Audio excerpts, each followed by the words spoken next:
You guys are back! The honorary knight returns triumphant! Yep, we're back from tussling with Dvalin. You just returned yesterday, right? Jean got back first, and she told us all about your heroic deeds. I wonder if I'll ever get an opportunity like that. That doesn't come into it. You guys deserve all the credit for how you resolved this crisis. When I brought you into the city that day, I was just doing my duty as an outrider. You're welcome. But have you been waiting for us here this whole time? Of course not. Just because I'm not out on the front line doesn't mean I don't have work to do. In fact, I'm dealing with the aftermath of the crisis as we speak. Aftermath? Here? What happened in Mondstadt? While Master Jean was away, the monsters lurking nearby made a coordinated attack on the city. Fortunately, we weren't completely taken by surprise. I detected the Hilly Churls were moving closer to the city a while back. Oh yeah! Paimon remembers. When we first met, you were clearing out one of their camps. Exactly. And if we hadn't started making preparations back then, Mondstadt would be in much greater danger by now. I know, it's strange. Hilly Churls aren't usually capable of coordinating like this. Our best guess is that the Abyss Order is behind it. They've taken over the Hilly Churls? Good thing we saved Dvalin, or they might have taken him too. That's right. And since I'm the Outrider, it's up to me to keep eyes on the Abyss Order from now on. I'm sorry. You should be celebrating your victory, not listening to all this somber talk. I promised to take you out for some sticky honey roast, didn't I? Before everyone got caught up in the storm terror crisis. There's no time like the present, right? You guys hungry? You bet! You may have forgotten till just now, but it's been on Paimon's mind this whole time. Awesome, let's go! It's been way too long since I last ate a sticky honey roast myself. Wait for me at Good Hunter. I'll be right there. I just have to clean up here real quick.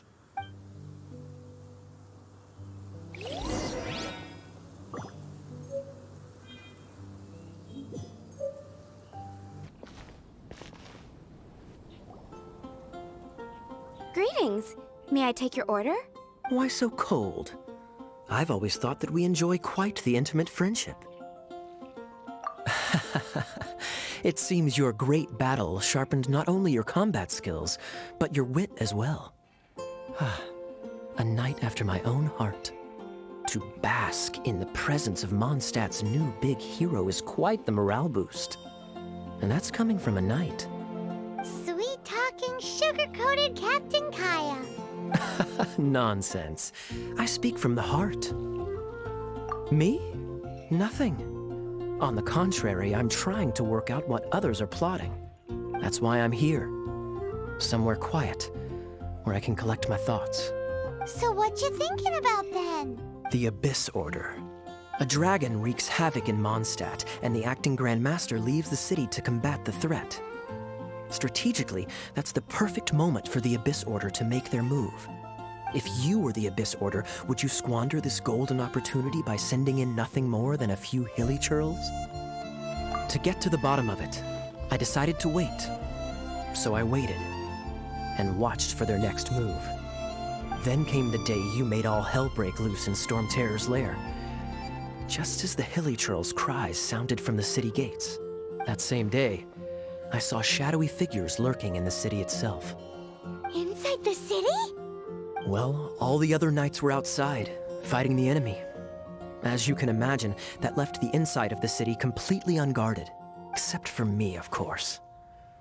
And so I approached the Abyss Order infiltrators for a bit of, let's call it fraternizing. Through various means, I managed to gather some rather interesting intel. The situation is this. The Abyss Order, they are united under a single leader. The Abyss Order has a leader? Yes. And it was this very leader who devised the plot to turn Dvalin into a weapon of war. What exactly did you have to do to find this out?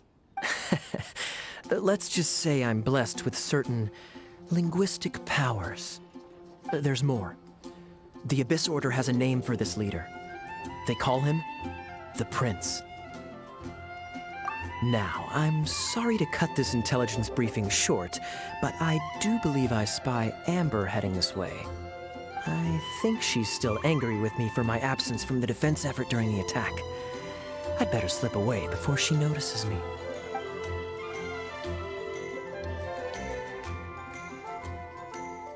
One minute I see Kaya, the next he slipped away. Clear sign of a guilty conscience. Are you sure? Because that sounds like exactly what he'd say to talk himself out of trouble. But let's forget about him. I worked super hard today, and my tummy's rumbling. Let's order. Hi, Sarah. One sticky honey roast, please.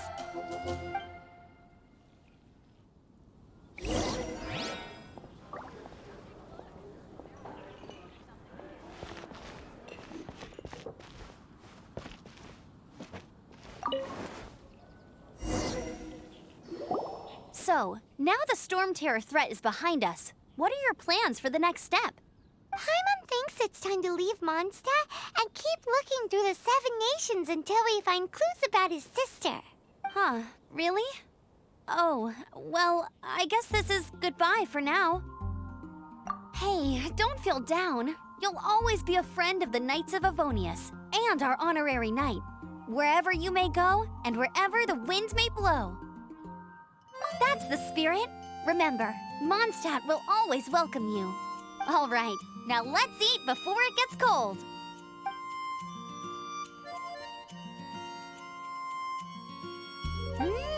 That was good. Note to Paimon, Amber's recommendations are worth the wait. Of course. Well, I don't trust myself in the kitchen. You can always trust me with the menu. Oh, I almost forgot to mention. Jean's waiting for you at the cathedral. It's something to do with the Holy Lyre de Himmel. You'd better head there now. It's been getting quite busy recently.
This is Barbara, the deaconess of the church. She is here to retrieve the Holy Lyre de Himmel. May the Animo Archon protect you.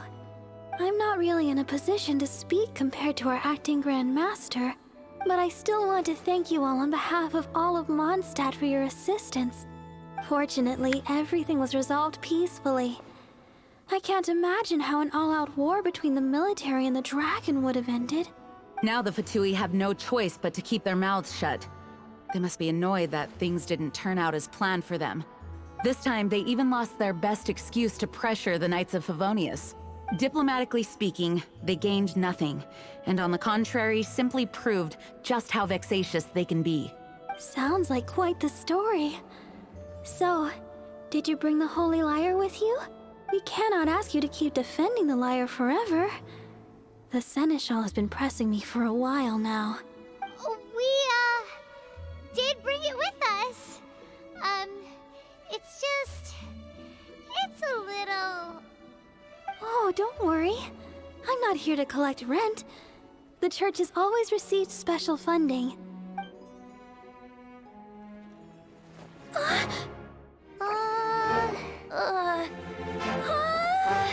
Holy Lyre! Oh, for the rest of my life, it would still not be enough. Oh, give it here.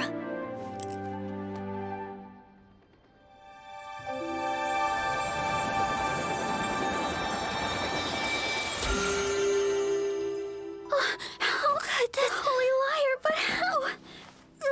Huh? Let Paimon see! No. I don't know how you managed to fix it, but you'll never touch the liar again.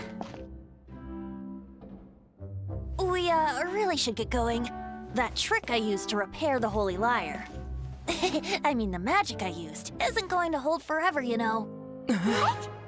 You tone-deaf bard! Hey, don't go!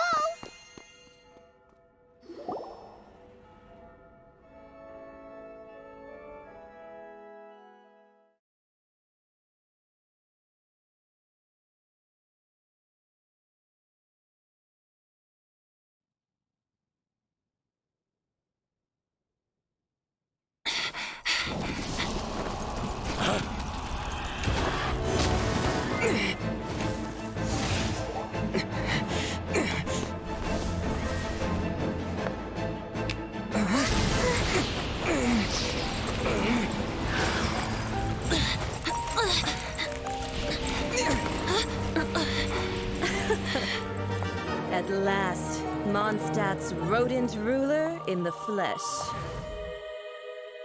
Scurrying through the streets looking for leftovers? Mondstadt calls this a god? Resident rodent beats invasive vermin. Don't you dare speak back to me, insolent bard. Absentee Archon of Mondstadt. How impotent you've become. That smirky wear looks out of place. Did you steal it from your master's face? Should have held your tongue.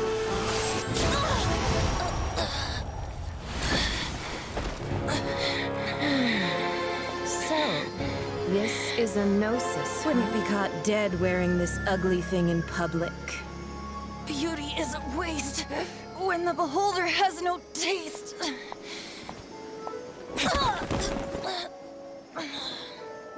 Venti! Well, we have what we came here for. Come, before our dear Favonian friends arrive. Leave nothing for them to find.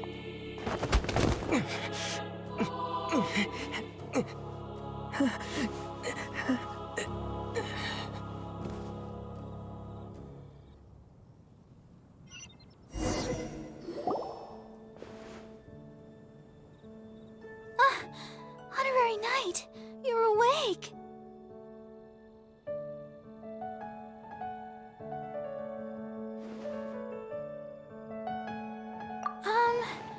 I wouldn't say he's all right, exactly. I found you lying unconscious outside the cathedral and used my elemental powers to heal you. That bard awakened first, but strangely, my healing powers had almost no effect on him. This is the first time I've encountered such a patient. But he just said, it's completely normal, and then got up and left the cathedral. He left? Already? Where'd he go? The symbol of Mondstadt's hero. That's what he said. I wanted to stop him, but Master Jean, said to let him leave. How strange. Paimon remembers Venti healing under that tree before. It's probably due to the connection between Windrise and the Animal Archon. Master Jean has figured it out as well, but we can't tell Barbara.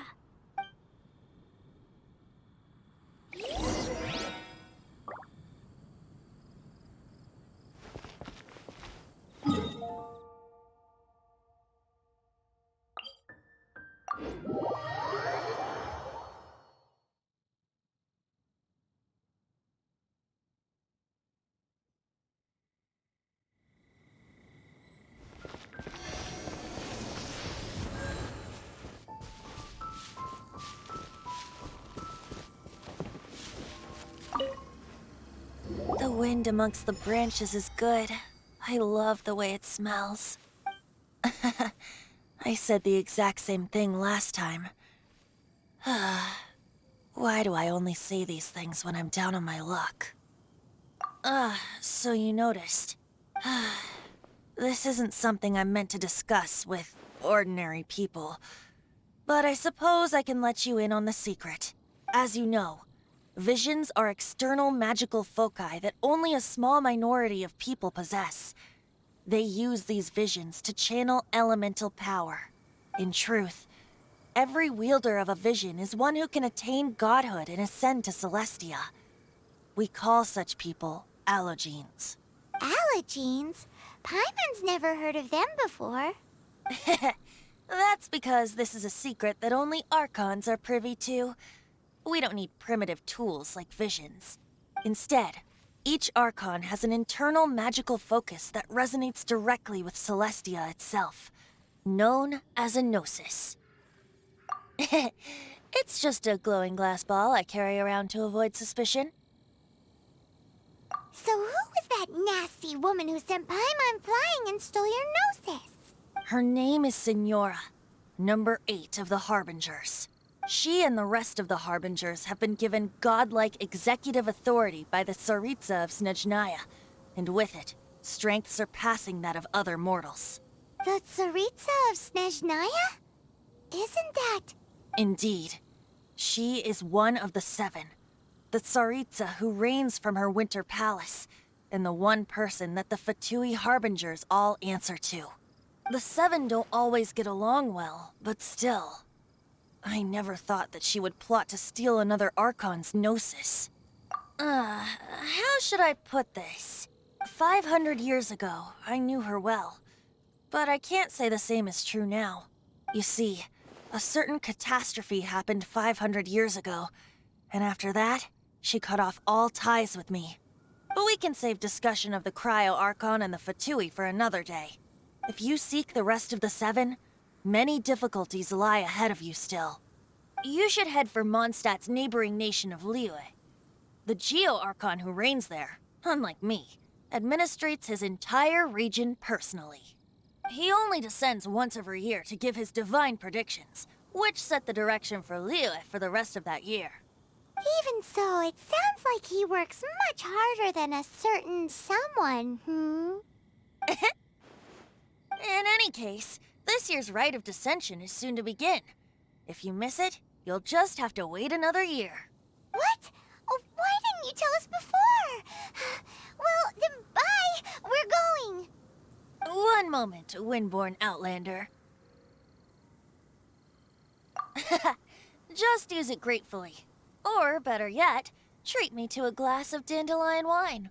Traveler, as you set off on your journey once again, you must remember that the journey itself has meaning. The birds of Tevat, the songs in the cities, the Tsaritsa, her Fatui and the monsters, they are all part of your journey. The destination is not everything. So before you reach the end, keep your eyes open. Use the chance to take in the world around you. Great. So that's that for the Animo Archon's admonishments. Back to venti time. If you want to chat, now's the time. A bard stays not always in a single climb. Up till the end, Dvalin remembered his duty as one of the 4 winds. As such, I don't intend to forcibly strip him of that duty and force my ideals of freedom onto him. I just hope that Dvalin will be able to choose for himself and understand what freedom is. Before I became an Archon, I too was taught the meaning of freedom in this way by a friend. If you want to chat, now's the time. A bard stays not always in a sink. That Fatui lady didn't hang around, did she? She just grabbed your gnosis and left? She wanted to avoid any eyewitnesses from the Knights of Favonius. The slightest slip-up here would have destroyed the Fatui's diplomatic relations with the Knights. So they're just gonna keep acting like Mondstadt's allies as if nothing happened? If only the 7 nations had banded together against the Abyss Order in the first place. The Fatui possess the strongest military among the 7 nations, yet they've used it to steal the Holy Lyre, covet the power of gods, and use Dvalin as a bargaining chip against the Knights. Speaking of the liar, didn't Diluc say something like this before? He said that the Fatui can only run amok across the 7 nations and threaten the knights because of the Harbingers. Yes. As I said earlier, the Cryo-Archon has given them authority and strength beyond that of other mortals. The Tsaritsa... I haven't seen her in 500 years. What is she thinking? What's her plan? Whatever the answer is, I have a feeling it's only going to make your search for the 7 all the more difficult. If you want to chat, now's the time. A bard stays not always in a single climb. As I said before, vision wielders are known as allogenes and may ascend to Celestia. A gnosis is a higher-order nexus of elemental manipulation and is emblematic of an Archon's status as one of the 7. But as for which of the 7 took your brother... I'm sorry, I don't know. Wait, as one of the 7, I'm not clear of suspicion yet either, am I? We're a great team indeed. Say, once you find your brother, how would you like to become one of the new 4 winds? You don't seem too into it. Hey, Toon-Diff Bard! If being one of the 4 winds means free food, you can consider Paimon. If you want to chat, now's the time. A bard stays not always in a sing. Kaya shared some new intelligence, you say? Oh, I see. So, the Abyss Order has a prince who orchestrated the plan to corrupt Dvalin? They were probably trying to turn Dvalin into a weapon of war for the Abyss. But that said, I have never heard of any such princess of the Abyss Order. I think so too. Apparently. But how does a prince come out of nowhere and take command over the entire Abyss Order? If you want to chat, now's the time. A bard... Well then, best be off to Liyue. If the dissension ritual you failed to tally, then another year you must dally.